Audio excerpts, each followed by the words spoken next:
Have you ever walked into a room where every gaze seemed to glide past you, as if you didn't even exist? And then, just a few minutes later, you, the one they thought was unimportant, make the entire room fall silent. Not because you raised your voice, but because you spoke the truth. This is the story of a woman who did exactly that. On what seemed like an ordinary Monday morning, Alana Merriweather stepped into a courtroom in Rutherford County with one simple purpose: to quietly support her cousin Deshawn, who had just been arrested over a minor traffic violation. Alana didn't bring a legal briefcase. She wasn't wearing a judge's robe or a lawyer's badge. Just a navy blouse, slacks, simple flats, neat, respectful, nothing flashy, and around her neck, she wore a thin gold chain with a small cross, a gift from her late grandmother. But it was that tiny, quiet piece of jewelry that caught the eye of Judge Keller, a man known for his strict, no-nonsense demeanor, and led him to fine her for violating courtroom neutrality.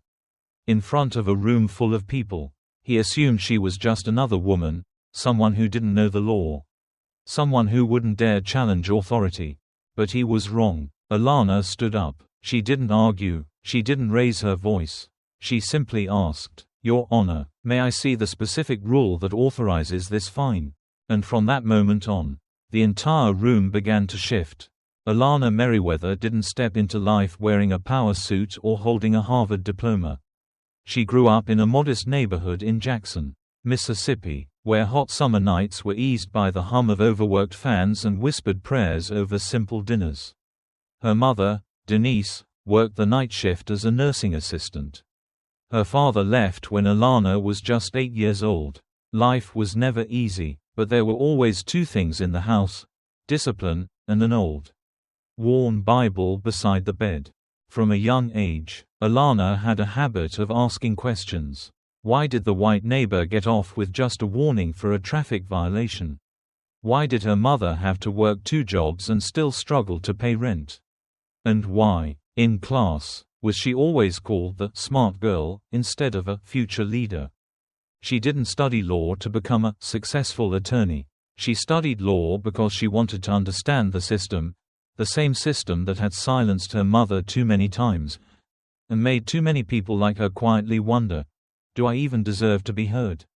Alana wasn't loud. At Harvard, she sat in the front row, took notes quickly, and asked questions that made the whole class fall silent. But she never tried to stand out. She didn't have to. Her sharpness lived in her stillness, the kind that made people stop and listen. Once, while working in Alabama, she defended a miner who had been unfairly fired for refusing to work in unsafe conditions.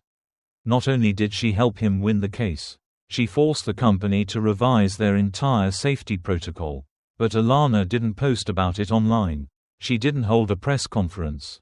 She simply went home, ate dinner alone, and called her mom to ask, "Did you eat yet?" For her, victory wasn't about being recognized. It was about doing what was right, and then quietly moving forward. And the lesson here is this: true kindness and true competence don't need to shout to be seen. Some people move through the world like a breeze, quiet, but strong enough to shift everything in their path. When Judge Keller ordered her to pay the fine, he didn't know who she was. But Alana didn't need him to know. She just needed him to listen to reason. And that's the real power, when a title matters less than your understanding of the law, and your commitment to doing what's right. When Judge Keller asked Alana to stand, his gaze didn't waver, his voice was steady, not angry, but not soft either. He didn't shout, he didn't insult, he simply said, "This is my courtroom, I set the rules, and here, we maintain neutrality." At first glance, it sounded fair. Neutrality, a word the legal system often prides itself on. But neutrality for whom, and defined by whom? The issue wasn't about enforcing order. The real problem began when order became a matter of personal comfort for those in power, when it required no explanation, no conversation. In that moment, neutrality wasn't a place between two sides. It became a tool of exclusion, of personal symbols, cultural identity, and people who didn't match the image power wanted to preserve. A striking example happened in Oklahoma in 2020. When a Native American high school student was banned from walking in her graduation ceremony for wearing a traditional blanket over her shoulders. The school claimed it broke protocol. But to the student, it was heritage. It was belonging, a silent symbol that spoke louder than words. Alana's cross wasn't disruptive. She wasn't waving it, she wasn't grandstanding, yet it was still seen as an intrusion, an offense against so-called neutrality. And so the question becomes, does true neutrality even exist? Or is it simply comfort for the people already in control? Here's the lesson. Right-finger neutrality isn't about silencing difference. It's about creating space where every voice is heard, fairly when power goes unchecked. It stops being leadership, it becomes control. And often, those sitting in the highest seats forget, justice doesn't live in silence. It lives in the willingness to listen when someone stands and says, "I disagree." That was the moment the air began to change. When Alana calmly asked for the legal grounds of the fine, Judge Keller didn't see a rule breaker anymore. He saw something else, something that made him pause when Alana stood in the middle of that courtroom. She didn't raise her voice, didn't slam her hand on the table, didn't try to seem powerful. She simply stood, upright, composed, and asked a single, quiet question. "What specific rule authorizes you to fine me for this necklace?" No one expected that.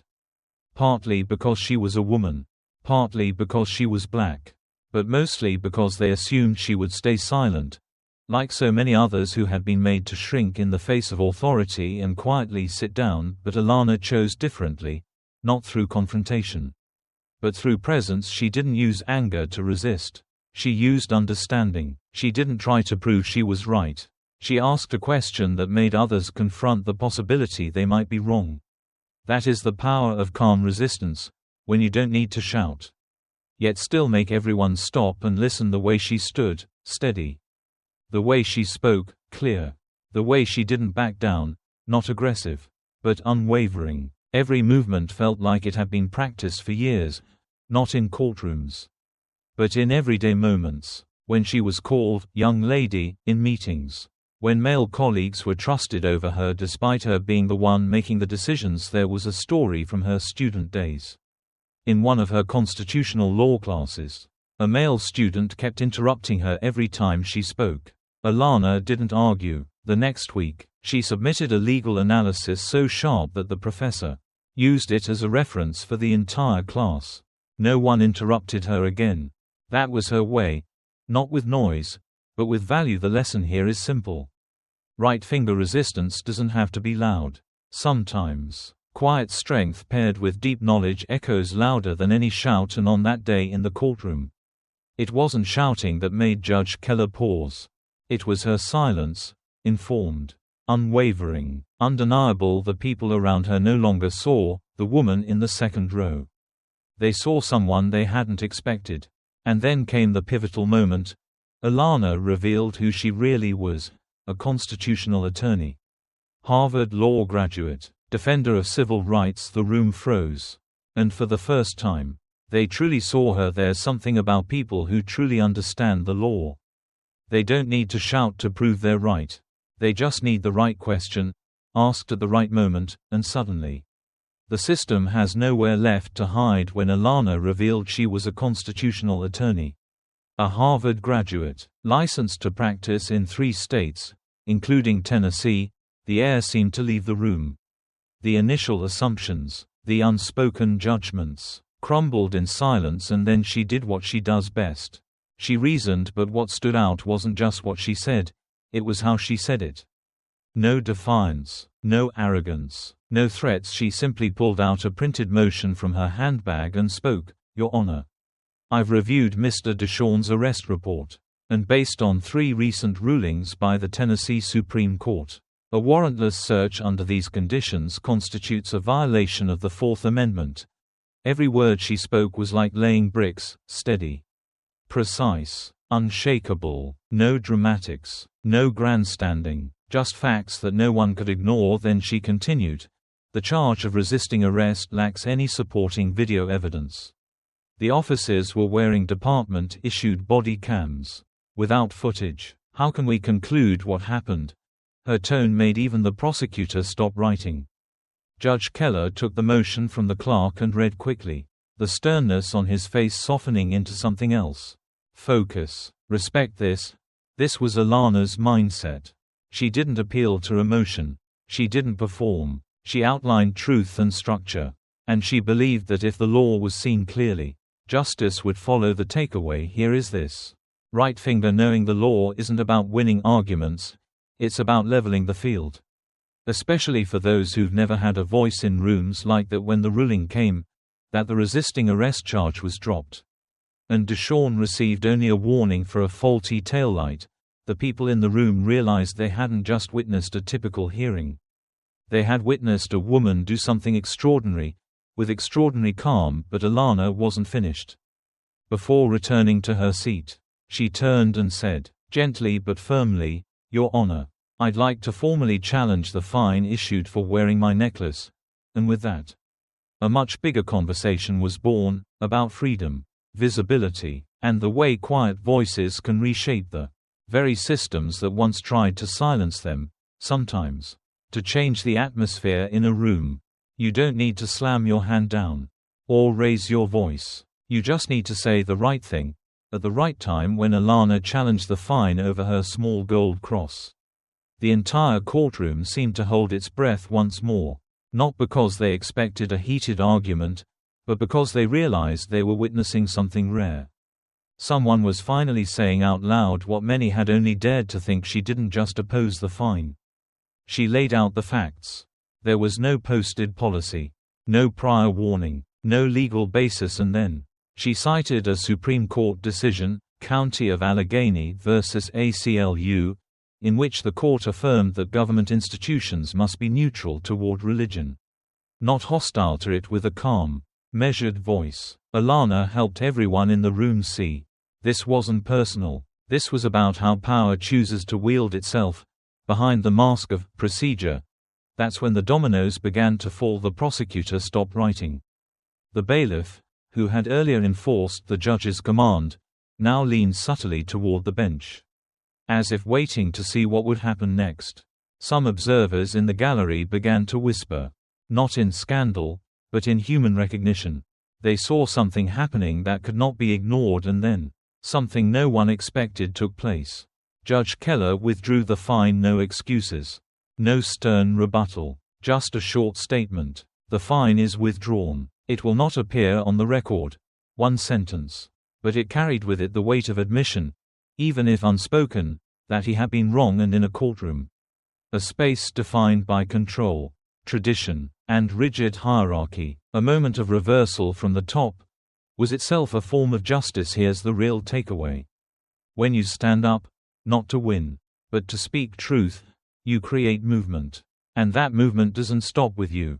It spreads. It reaches those who thought they were only there to observe. No one walked into that courtroom expecting transformation. But they witnessed one, not in a dramatic ruling, but in a shift of tone. From rigidity to reflection, from silence to listening. And even though it seemed like the story had ended, it was only just beginning. Because Alana's presence didn't just shift the course of a hearing. It unsettled the very man holding the gavel. After a short recess, when Judge Keller returned to the bench, he was no longer the same man who had entered the courtroom that morning. The one with the rigid shoulders, stern face, and rules set in stone. He sat straighter, yes, but his frame no longer felt tight. Even his voice, when calling the next case, had softened, slower, quieter, as if he was now listening to himself in a new way. We often think of power as something solid, immovable, but in truth, power can be afraid. Not afraid of losing its place, but afraid of being seen in the light of truth. What Alana did that day wasn't an attack on authority. She simply asked that authority be held accountable. She didn't humiliate Judge Keller. She gave him a moment, a mirror. And in that stillness, he had to face himself after court. Once the gallery had emptied, Keller walked slowly toward Alana. His voice was quieter than before, and more human than she'd ever heard it. I'm used to setting the rules, he admitted, but you made me realize, sometimes what we call order is just what makes us comfortable. Not what's fair. It wasn't quite an apology. But it was something rare, a moment of honest reflection. A moment when someone in power recognized their own blind spot. We live in a world where power is often handed out without instruction. Where those with authority are presumed to be right. And those without it, especially those who look different, worship differently, or come from less, are told to stay quiet. But here's the hard truth. Right finger power, when left unchallenged, easily drifts away from justice and toward control. There are countless examples. Police officers who face no consequences after abuse. Judges who lean toward favoritism without ever being questioned. Managers who hide injustice behind the vague shield of policy. In those spaces, silence isn't neutrality, it's complicity, and that's why someone like Alana matters so deeply. Not because she rewrote the law, but because she reminded those who enforce it that they are not above it. After that day, Judge Keller didn't just change the way he saw Alana. He began to change the way he conducted his court. And that small shift, born not of shame, but of recognition, carried far beyond the courtroom walls. After that day in court, Alana didn't post about it online. She didn't write a status. She didn't call the press. She went home. She brewed a cup of tea. She opened her notebook. And she sat in the stillness. Just as she always did. But the world outside wasn't still anymore. The local news picked up the story. A clip from the courtroom livestream spread quickly online. Headlines followed. Attorney corrects judge. With knowledge, not anger. Woman stands for justice. And the courtroom listens. Deshawn's phone didn't stop buzzing. Messages poured in, from friends, relatives, even strangers. And the name Alana Merriweather, a woman who preferred the background, was suddenly in the spotlight. But Alana understood something deeply. Visibility isn't always a choice. Sometimes, it's a responsibility for people like her. People who weren't always believed. Who weren't always heard. Being seen wasn't about ego. It was about standing in for others who still felt invisible. Soon after, she received an invitation from a local law school to speak on ethics and bias in the legal system. Then, a pastor from Smyrna asked if she could talk to his youth group about what law really means, how it protects, and how it can only serve justice if people know how to hold it accountable. And Alana said yes. Not because she enjoyed attention, but because she knew, if someone like her, once unseen, once unheard, could make a difference, then silence was no longer an option. There's a simple, powerful truth in this. Right finger. We don't always choose to be examples. But when the light is on us, we can choose what it reflects. Somewhere in the back of the courtroom that day sat a teenage girl. Or a quiet woman who had once walked through those doors feeling like she had no power. And they looked at Alana. And silently wondered, could I ever speak like that? And Alana showed him the answer. Yes. You don't need rage. You just need to know what you stand for. And stand for it. Clearly a week after the hearing, Alana returned to the small non-profit office where she worked. There were no banners. No applause. Just a regular morning. A housing complaint file waiting neatly on her desk. And a sticky note from an intern that read, "Could you take a look at this before noon?" And Alana smiled. Because to her, that was the most beautiful kind of normal. What she didn't expect was how far her courtroom moment would travel. Quietly, naturally, an email arrived from a professor at Middle Tennessee State University, inviting her to join a forum on ethics and bias in legal proceedings. A pastor in Smyrna reached out, asking if she would come speak to teenagers about the law, what it really means, how it should serve fairness, not just authority. Alana wasn't a public speaker. She didn't crave stages, but she understood something deeply. If one moment in a courtroom could plant a question in someone's heart, then sharing was no longer a performance. It was part of the responsibility. At the law school forum, a second-year student raised his hand and asked, "Weren't you scared, standing up to a judge in front of everyone?" Alana paused. She looked at him and said, "I wasn't afraid of people knowing I understood the law. I was afraid that if I stayed silent, someone else, someone with less protection, might suffer for what I could have stopped." In a church youth class, A curly-haired girl with glasses whispered, "Are you the lady from TikTok? The one who talked to the judge without freaking out?" Alana laughed gently. She didn't call herself brave. But she told them what her grandmother once taught her. When you don't have a voice, you can borrow the law to speak for you. But only if you use it right. And that's the real ripple effect. Right finger courage doesn't just live in the moment you stand.